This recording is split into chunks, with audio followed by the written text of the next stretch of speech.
no, wait, this is actually a joke. And then you just keep doing things, and they're like, oh, if you have a glitch, blow in the cartridge. And they put it back in. Like, why do you think this is real? It's ridiculous. We should watch the YouTube video for this. Or the commercial for it. I can honestly say, I'm sure it's well done. Those guys are fucking geniuses. Mm-hmm. No, it's really well done. Google. And all the people are just like these Asian guys. Rolling. Rock. Rolling. John interview, David interview, take 1. So should I just, that's the microphone? Yeah, the microphone will just be right here, so Okay. just talk clearly and Okay. My name's David. I'm a mime.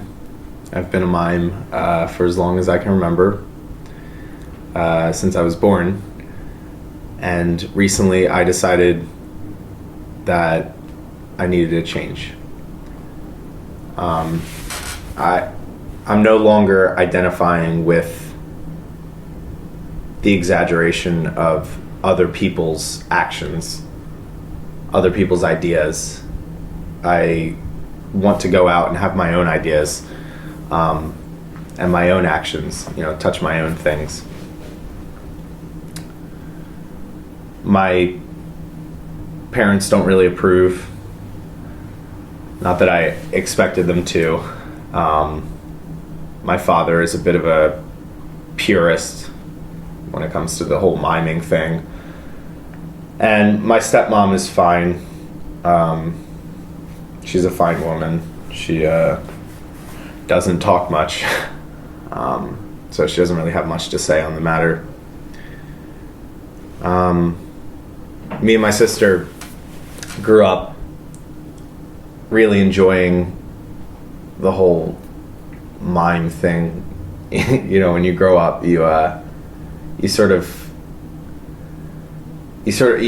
fall in love with the idea of playing make-believe, and being able to go anywhere and do anything and not being held back by the constraints of geography or age or anything like that. My parents didn't have a lot of physical money growing up, but they still spoiled us something awful on Christmas. They were really cool about that. And it just got to a point where I wasn't really being fulfilled anymore, and I knew that I needed a change, and I needed to see what else was out there.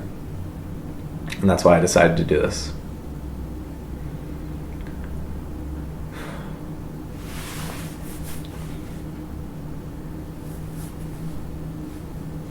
Okay.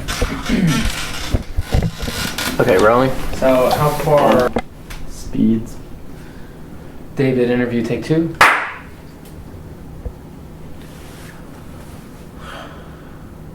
And yeah, I just,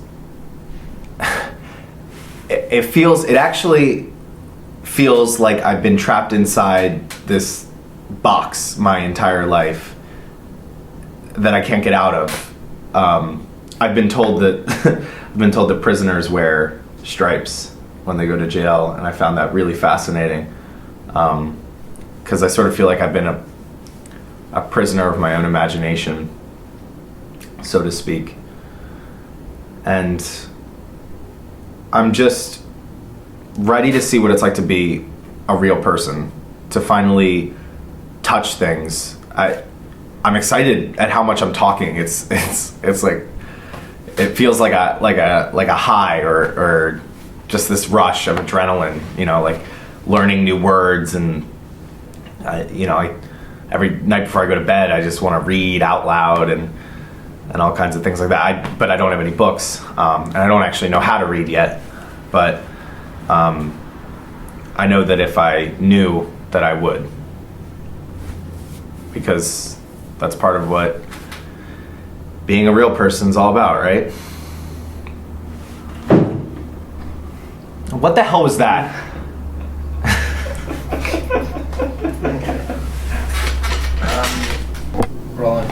Beads. David interview take 3. So I'd heard that there was this job at this office selling bookmarks or I want to say postcards. I don't remember what it was, but I figured, here I am in the real world. Might as well go get a job. And walked in. I was super excited, and they told me they told me they wouldn't even see me if I didn't have a physical copy of my resume with me. They wouldn't let you even an interview without a resume? They sent me right out the door. I don't even know what a printer is. I'm sorry. I really want that line. We'll take that again. What did you want? What did you want to say? That was wasn't perfect. Okay. Yeah, that was perfect. They wouldn't let you interview without even a resume. Without a resume. Okay. Yeah. Rolling. Just kidding. Roll. Maybe I'm like that. David interview. Hey, 4. So I had heard about this job at an office selling bookmarks or like stamps. It was something to that effect. And I figured might as well give it a shot. Try to be a real person, get a real job in the real world. And I was super excited, and I showed up, and I got there and waited, and they wouldn't even grant me the interview because I didn't have a physical copy of my resume with me. They wouldn't let you interview without a resume? No, they sent me right out the door almost immediately. I don't even know what a printer is.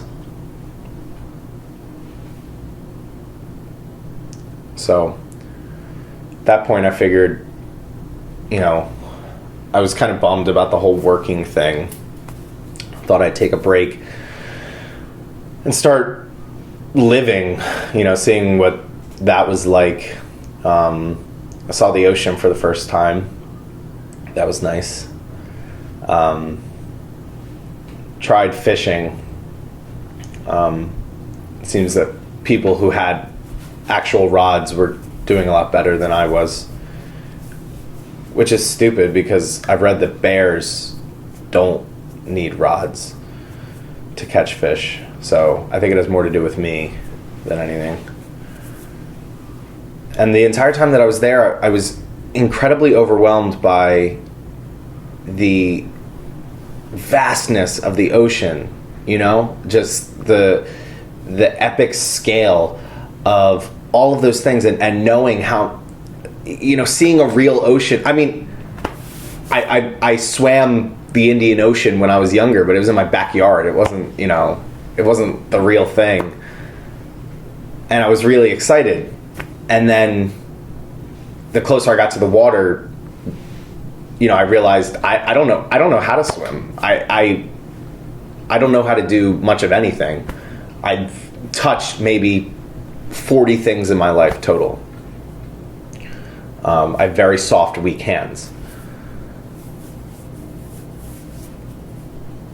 So living hasn't been very easy. Just as hard as working has been. Which is weird. But I'm still trying, still interested in meeting other people, seeing what their lives are like, going out to bars and golfs and all. I've heard of other things that people do amongst friends and social groups and stuff like that. So I'm thinking about trying out some of those and just seeing what comes of it. I'm not ready to give up yet. I still, I want to play this out. I came out into the real world with a purpose, and I intend on finding out what's out here for me, because it's not at home.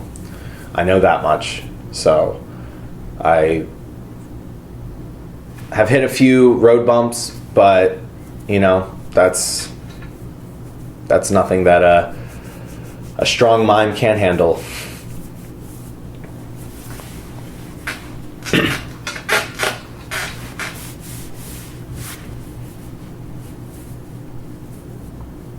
Okay. Rolling. Speeds. David, interview 5. My sister's definitely my best friend. I actually do miss her a lot. We used to play this game when we were younger where she would pretend to be a bridge and I would have to be the crocodile under the bridge, and our mom,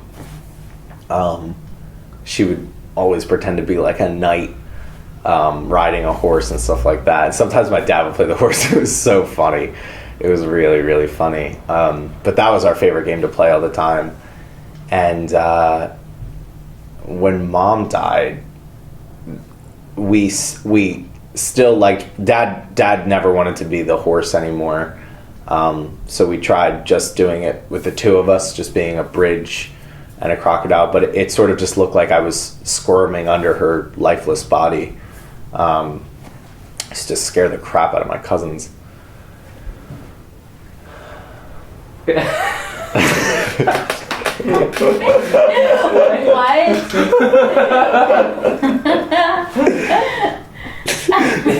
As I was saying that, I was picturing what, like, she would be the bridge and I would be an alligator, like. Squirm under her lifeless body. Like. Are we still? No, I stopped. Yeah. Ooh. Okay. Rolling. Speeds. David, interview 6.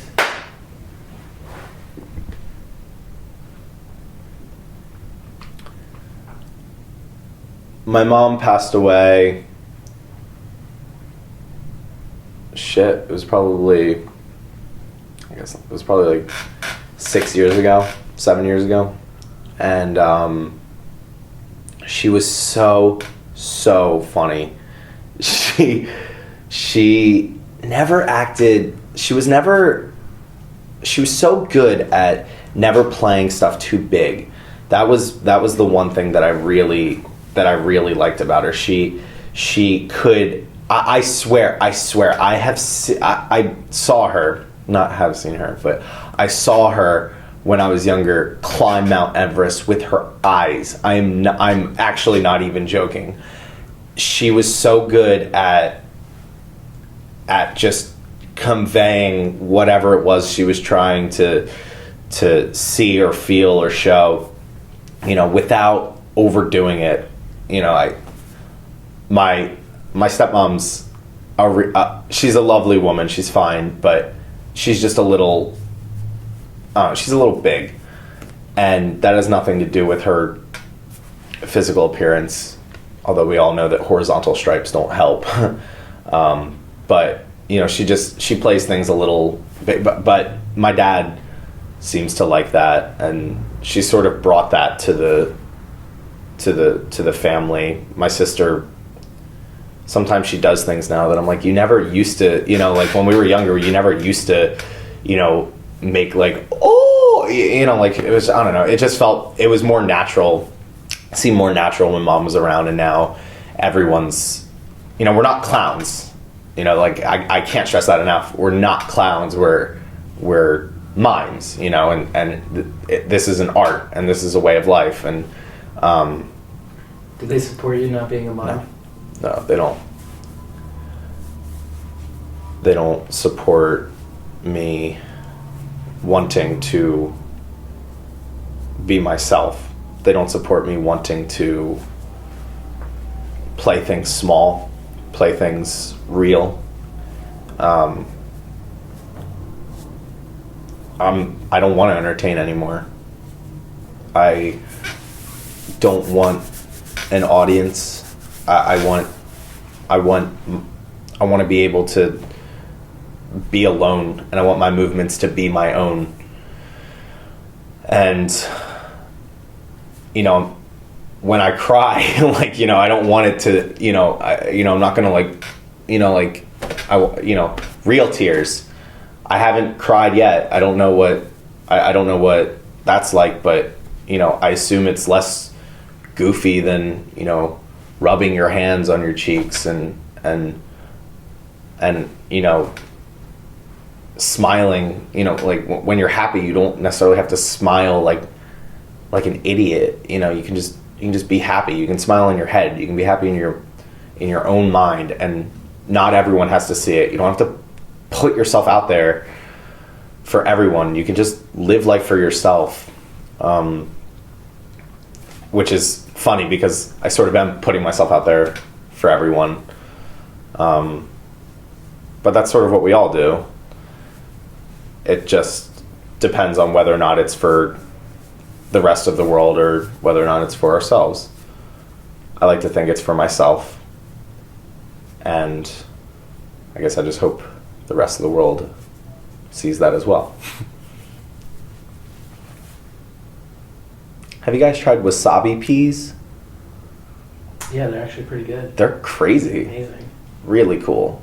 I never had spicy things before this past weekend, and this guy that I met on the train told me I had to try them, and they are really, really cool. Okay. My car just went to go. Speed. Brolin, is that what you said? Brolin. Wait, on Josh Brolin. on Applewood today, I started saying, instead of action, I was like, movie. It's like so amateur. Movie.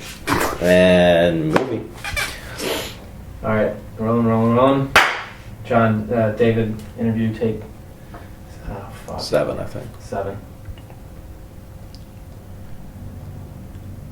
At this point, I feel like I've sort of exhausted all my options, and I have to go home. That's sort of all that really makes sense at this point. You know, when you first feel the wind in your face, you can't, you know, just put your hands up and expect to stop it. You know, you need people beside you to help form a barrier. You need friends, you need a family. And I have a family. You know, I've got a great family. And for me to have forgotten that, and for me to have you know, thought that I needed to or could have done this by myself, or that I had to go out and find something to fulfill me. I had it all along. And that sucks. That really hurts to realize now, because, you know, I did something awful by leaving. I sort of said something without actually saying any words, obviously, when I left. And I can only hope that, you know, my family will forgive me and take me back and understand that I never wanted to hurt them or anybody. I just sort of wanted to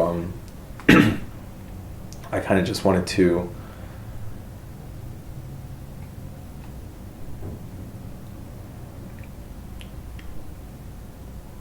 do you guys mind if we just take a second to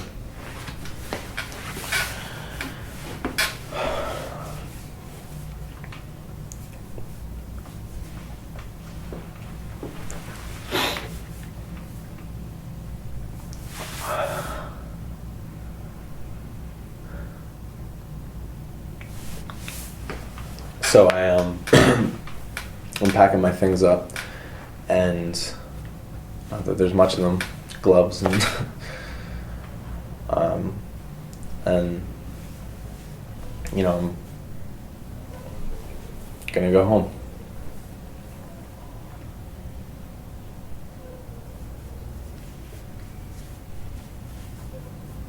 Cut. Rolling. David, interview 8.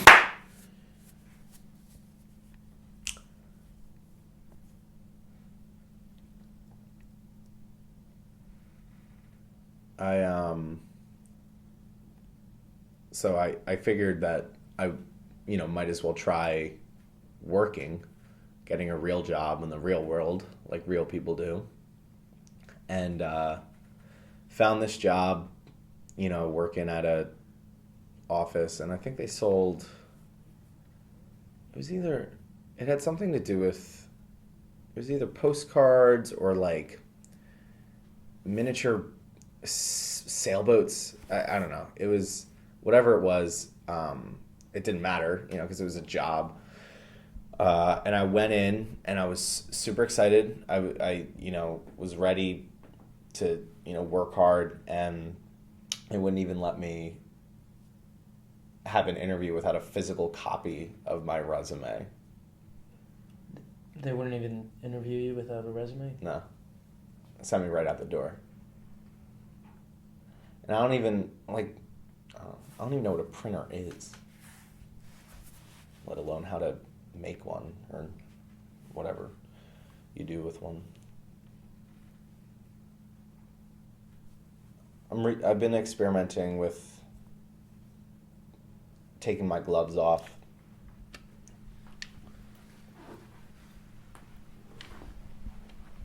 It's weird. It's cold. and that's not necessarily a bad thing. I like feeling new things, certainly. But it's cold, and I got these glasses because I thought it'd make me look a little bit more, professional, or, just trying to blend in as much as I can. Not really ready to make, the big step to take the makeup off yet. I think that eventually, if I meet the right group of friends, sorry, words are new, like I said, if I meet the right group of friends, I imagine that I would be fine with taking off the makeup and stuff like that. But even then, I think that they would still, I don't want people to make a big deal out of it if I do decide to take it off. But people are making a big deal out of the fact that I have it now. So it's one of those catch-22s. I know that if I just took it off, that I could be meeting people and they wouldn't ever have to know that I was a mime. But even that's kind of scary too. I don't know what I would tell them as far as a backstory is concerned. Like, hi, my name's David. I was born in, a house, and, I went to school and studied, I don't know, writing. I don't, And then if I, so I'd feel like I was living a lie. And I felt like I was living a lie at home. So I'm finding myself extremely overwhelmed with the contradictions of trying to be a new person while still reconciling your past. Because it as much as I sort of resent the whole, mime thing right now, it made me who I am. And I don't hate myself. So, my dad, as much as I have to say about him, I certainly did something right. And he always made sure he wasn't warm. He didn't play particularly loving characters. I didn't get a lot of, fake hugs when I was younger. But he still always made sure we had a place to mime. You know, that was his job, to always provide, you know, there was always going to be a fake meal on the fake table. You know, that was his, you know, that was his job, and he did it well. You know, I'm obviously well fed, so yeah,